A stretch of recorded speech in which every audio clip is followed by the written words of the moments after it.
AP CM Chandrababu Naidu గారు ఈ మధ్య కాలంలో మనం మంత్లీ ఒక గుడ్ న్యూస్ వింటున్నామని చెప్పాలి. సో మరొక గుడ్ న్యూస్ తోటి ప్రజల ముందుకైతే రాబోతున్నట్టు తెలుస్తుంది. సో ఆ గుడ్ న్యూస్ ఏంటి ఒకసారి డిస్కస్ చేద్దాం. ప్రస్తుతం మనతోటి పొలిటికల్ అనలిస్ట్ సిఎస్ రావు గారు ఉన్నారు. వెల్కమ్ చెప్దాం. Hello sir. హలో. సో ఏంటి సార్ చంద్రబాబు నాయుడు గారు మరో గుడ్ న్యూస్ తోటి ముందుకి? చంద్రబాబు నాయుడు గారు 4వ ముఖ్యమంత్రి అయ్యారు. గతంలో 3 సార్లు ముఖ్యమంత్రిగా చేశారు. అప్పటికి ఈసారి పరిపాలనకి చాలా భిన్నత్వం కనిపిస్తుంది. మానవీయ కోణం అడుగడుగునా కనిపిస్తుంది ఈసారి. ఒకవైపు సంక్షేమం, మరొక వైపు అభివృద్ధి. ఈ రెండింటిని సమన్వయం చేసుకోవటంలో ఆయన ఈ 15 నెలల్లో విజయవంతం అయ్యారని చెప్పి మనం భావించవచ్చు. ఎందుకంటే టాప్ 3లో నిలిచారు. మొత్తం భారతదేశ వ్యాప్తంగా సీఎంల ర్యాంకులు ఇస్తే ఆ ర్యాంకుల్లో 3వ స్థానంలో నిలిచారు చంద్రబాబు నాయుడు గారు. సో ఎందుకు నిలిచారంటే ఆయన పరిపాలన మానవీయ కోణంలో ఉంది, సంక్షేమాన్ని అద్భుతంగా అందిస్తున్నారు, మరోవైపు అభివృద్ధిని పరిగెపెట్టిస్తున్నారు. అందుకని ఆయన ఆ ర్యాంకులో నిలిచారు. అయితే ఇప్పుడు మరొక గుడ్ న్యూస్ ఊహించినటువంటి విధంగా ఎవరు ఆయన అందించబోతున్నారు. ఏంటి ఆ గుడ్ న్యూస్ అంటే, ఆంధ్రప్రదేశ్లో ఉండేటువంటి దివ్యాంగులకు ఫ్రీగా 3 చక్ర వాహనాలని, 3 చక్రాల వాహనాలని, అంటే స్కూటర్స్, ద్విచక్ర వాహనాలు అంటారు కదా, అటు ఇటు చిన్నవి ఉంటాయి, ఈ హోండా స్కూటీ లాంటివి ఉంటాయి కదా, అవి అందించబోతున్నారు. మొత్తం దివ్యాంగులు ఎంతమంది ఉన్నారో అంతమందికి, మొత్తం 1750 మందికి అది ఇవ్వబోతున్నారు. 70% పైగా అంగవైకల్యం ఉన్నటువంటి వాళ్ళందరికీ ఈ వాహనాలను అందించబోతున్నారు. మొదటి విడత 875 మందికి ఈ వాహనాలు ఇవ్వాలని నిర్ణయించుకున్నారు. ఇప్పటికే వాళ్ళకి దివ్యాంగులకు మొత్తానికి పెట్రోల్ రాయితీ మీద ఇస్తున్నారు ప్రజెంట్. ఈసారి వెహికల్స్నే ఫ్రీగా ఇవ్వబోతున్నారు. దాదాపు 1,07,000 రూపాయలు ఖరీదు చేస్తుంది ఒక్కొక్క వెహికల్. అది అవి ఉచితంగా ఫ్రీగా ఇవ్వడానికి రాయితీ, ఇంతకుముందు రాయితీ మీద ఇచ్చేవాళ్ళు, కానీ ఇప్పుడు ఫ్రీగా ఇవ్వడానికి నిర్ణయం తీసుకున్నారు ఆయన.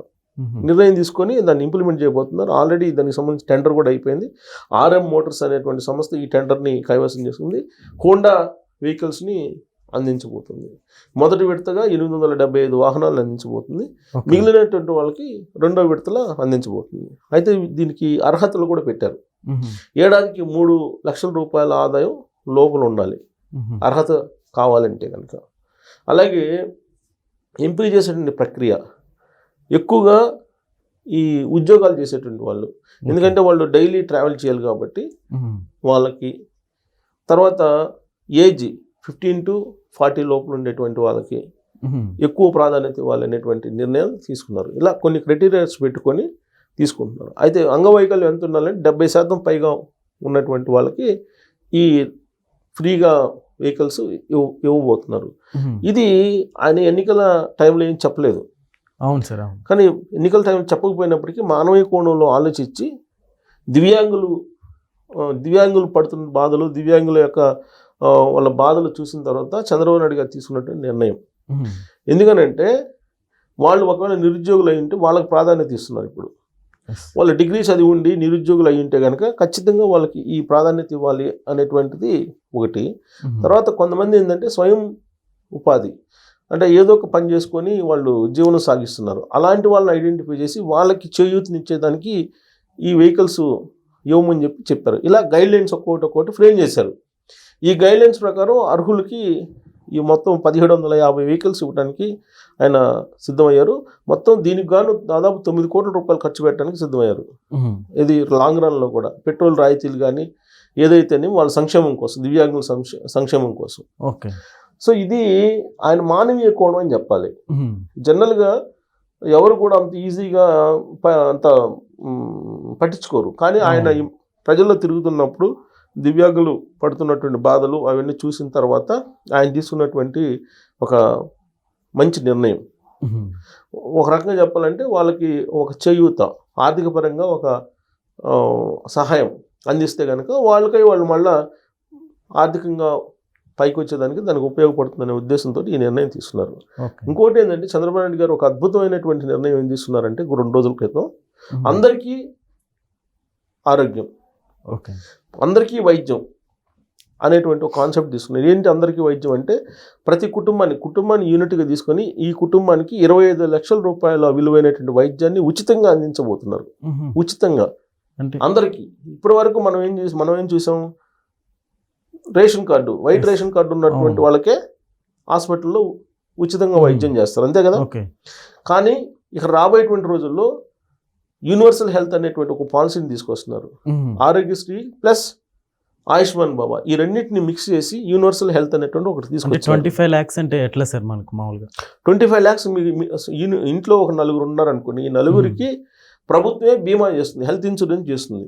ఓకే. హెల్త్ ఇన్సూరెన్స్ చేసి ఆ నలుగురిలో ఎవరికైనా కానీ హాస్పిటల్లో కనుక ఒకవేళ జబ్బు వస్తే దాదాపు 3600 రకాల జబ్బులు, ఈ 3600 రకాల జబ్బుల్లో ఏ జబ్బు వచ్చి నువ్వు ఇన్పేషెంట్గా జాయిన్ అయినప్పటికి కూడా నీకు ఉచితంగా వైద్యం చేస్తారు. అంటే 25 లక్షల రూపాయల బిల్లు, 25 లక్షల రూపాయల వరకు బిల్లు పెట్టుకోవచ్చు, ఎంత పెద్ద ఆపరేషన్ అయినా ఉచితంగా చేసేదానికి. అంటే లిమిట్ 25 లక్షలు పెట్టారు, 25 లక్షల వరకు నువ్వు క్లెయిమ్ చేసుకోవచ్చు ఏడాదికి. ఏడాదికి 25 లక్షలు. 25 లక్షలు ఎందుకు అవుతుంది అంటే మ్యాక్సిమం ఇచ్చారు ఆయన. హార్ట్ ఆపరేషన్ చేసుకున్నా, లేదంటే కిడ్నీ ట్రాన్స్ప్లాంటేషన్ అయినా, ఏదైనా సరే పెద్ద పెద్ద ఆపరేషన్లకైనా సరిపోయేలాగా 25 లక్షలు అనేది పెట్టారు. సో ఇంతకుముందు ఎప్పుడు కూడా ఏ రాష్ట్రంలో కూడా ఈ విధమైనటువంటి స్కీమ్ తీసుకున్నారు. దీని మీద కూడా విమర్శించేటువంటి వాళ్ళు ఉన్నారు, విమర్శిస్తున్నారు కూడా. సార్ గతంలో ఏ సీఎం అయినా ఇలాంటి పథకాలు కావచ్చు ఇప్పుడు మనం డిస్కస్ చేసినవి కానీ ఎక్కడన్నా అసలు చూసామా సార్? అంటే ఆరోగ్యశ్రీ తీసుకొచ్చారు కదా, రాజశేఖర రెడ్డి గారు ఆరోగ్యశ్రీ తీసుకొచ్చారు. ఆరోగ్యశ్రీ తీసుకొచ్చి హాస్పిటల్స్కి డైరెక్ట్గా గవర్నమెంట్ నుంచి ఫండ్స్ ఇచ్చేవాళ్ళు. దాంట్లో ఒక పెద్ద కుంభకోణాలు జరిగినాయి, దాదాపు 10,000 కోట్ల రూపాయల కుంభకోణం జరిగింది అనేది కూడా మనం విన్నాం. అంటే హాస్పిటల్ తోటి టైఅప్ అయిపోయి ఆరోగ్య శాఖలో ఉండేటువంటి కొంతమంది ఆపరేషన్లు జరిగినా జరగకపోయినా క్లెయిమ్ చేయటం, లేదంటే ఆపరేషన్ జరిగితే కనుక దాన్ని ఎక్కువగా చూపించడం, 2 లక్షల రూపాయలు విలువైంది అనుకోండి, దాన్ని 4 లక్షల రూపాయలు వేయటం, ఆ 2 లక్షల రూపాయలు మిగిలిన 2 లక్షల రూపాయలు పంచుకోవటం అధికారులను, అక్కడ ఉన్నటువంటి ప్రైవేట్ హాస్పిటల్స్, ఇవన్నీ చాలా పెద్ద కుంభకోణాలు జరిగినాయి. కానీ ఇప్పుడు యూనివర్సల్ హెల్త్లో అది జరగడానికి లేదు. ఎందుకు? ఇన్సూరెన్స్ కంపెనీకి అప్పచెప్తున్నారు. ఏదో ఒక ఇన్సూరెన్స్ కంపెనీకి బల్క్గా వీళ్ళు బీమా చేస్తారు, ప్రీమియం అమౌంట్ ఇస్తారు, గవర్నమెంటే ఇస్తారు. గవర్నమెంట్ ఇచ్చినప్పుడు నువ్వు హాస్పిటల్లో పడ్డావు అనుకో, హాస్పిటల్లో నీకు ఒక కార్డు ఇస్తారు, స్మార్ట్ కార్డు ఇస్తారు. ఈ స్మార్ట్ కార్డు చూపిస్తే కనుక ఆ ఇన్సూరెన్స్ కంపెనీ వాళ్ళు వచ్చి చూసుకుంటారు, చెక్ చేసుకొని మరి ఇక్కడ హాస్పిటల్ ఎంత బిల్లింగ్ అయింది, నిజంగా పేషెంట్ చేరడా లేదా, ఇవన్నీ చెక్ చేసుకున్న తర్వాతనే కదా వాళ్ళు ఫండ్ రిలీజ్ చేసేది, లేకపోతే రిలీజ్ చేయరు కదా. ఆ క్రాస్ చెక్ అనేది అంతకుముందు లేదు. అంతకుముందు ప్రభుత్వానికి అప్పచెప్పారు. ప్రభుత్వంలో ఉండేటువంటి అధికారులు ఏం చేస్తారు మనకు తెలిసిందే కదా, ప్రైవేట్ హాస్పిటల్ తోటి కుమ్మక్క అయిపోయి కొన్ని వేల కోట్ల రూపాయలని దుర్వినియోగం చేశారు. ఆరోగ్యశ్రీ అంటేనే ఒక పెద్ద కుంభకోణం అన్నట్టుగా చేసేసారు. కానీ పేదలకి ఏంటి ఉపయోగపడింది? వాళ్ళేంటి ఈ అవినీతి వీటన్నిటి గురించి ఆలోచించరు కదా. ప్రాణం పోయేటప్పుడు మనం ఫోన్ చేయగానే వచ్చారు, హాస్పిటల్కి చేర్చారు, డబ్బు తీసుకోకుండా మనల్ని పంపించారు, ఇది ఒకటే చూస్తున్నారు. కానీ దాని వెనక ఎంత కుంభకోణం జరిగింది అనేది చూడట్ల. అయితే ఇప్పుడు మీకు జబ్బు రాగానే ఇంతకు ముందులాగా ఆరోగ్యశ్రీ లాగానే మీకు హాస్పిటల్ తీసుకెళ్తారు, హాస్పిటల్లో ట్రీట్మెంట్ చేపిస్తారు. కాకపోతే క్రాస్ చెక్ చేస్తారు, జెన్యూనా కాదని క్రాస్ చెక్ చేసి అప్పుడు ఫండ్స్ రిలీజ్ చేస్తారు. సో కాబట్టి యూనివర్సల్ హెల్త్ అనే దాన్ని ఒక దాన్ని పెట్టి అద్భుతమైనటువంటి ఒక అందరికీ ఆరోగ్యం, అందరికీ వైద్యం అనేది పెట్టారు. ఇప్పుడు వైట్ రేషన్ కార్డు అవసరం లే. ఆంధ్రప్రదేశ్లో ఉండే 5 కోట్ల మందికి అర్హులే ఈ స్కీమ్కి, యూనివర్సల్ హెల్త్కి. మీ ఇంట్లో 25 లక్షల రూపాయలు విలువైనటువంటి వైద్యాన్ని మీరు సంవత్సరానికి చేసుకోవచ్చు ఎక్కడైనా హాస్పిటల్స్. కొన్ని హాస్పిటల్స్కి కార్పొరేట్ హాస్పిటల్కి కూడా పర్మిషన్ ఇచ్చారు. 3,600 రకాల జబ్బులకి నువ్వు ట్రీట్మెంట్ చేయించుకోవచ్చు. సో ఇంతకన్నా బెనిఫిట్ స్కీమ్ ఏముంటుంది? ఉండదు కదా.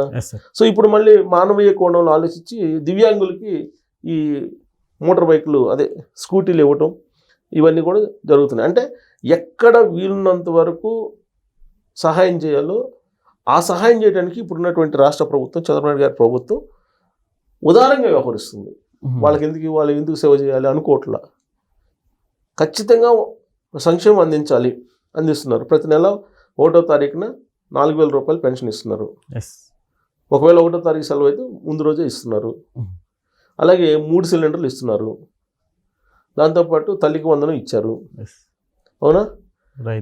రైతులకి అన్నదాత సుఖీభవ అమౌంట్ ఇచ్చేశారు. 1,500 రూపాయలు ఆడబిడ్డకి ఇవ్వడానికి సిద్ధం అవుతున్నారు. ఉచిత బస్సు ప్రయాణం ఇచ్చారు. దివ్యాంగులకి 6,000 రూపాయలు, 100% దివ్యాంగులు అయితే 10,000 రూపాయలు ఇస్తున్నారు. ఇప్పుడు వాళ్ళకి అదనంగా వెహికల్స్ ఇస్తున్నారు. మరి ఇంతకన్నా సంక్షేమం ఏ ప్రభుత్వం అయినా ఏం చేస్తుంది?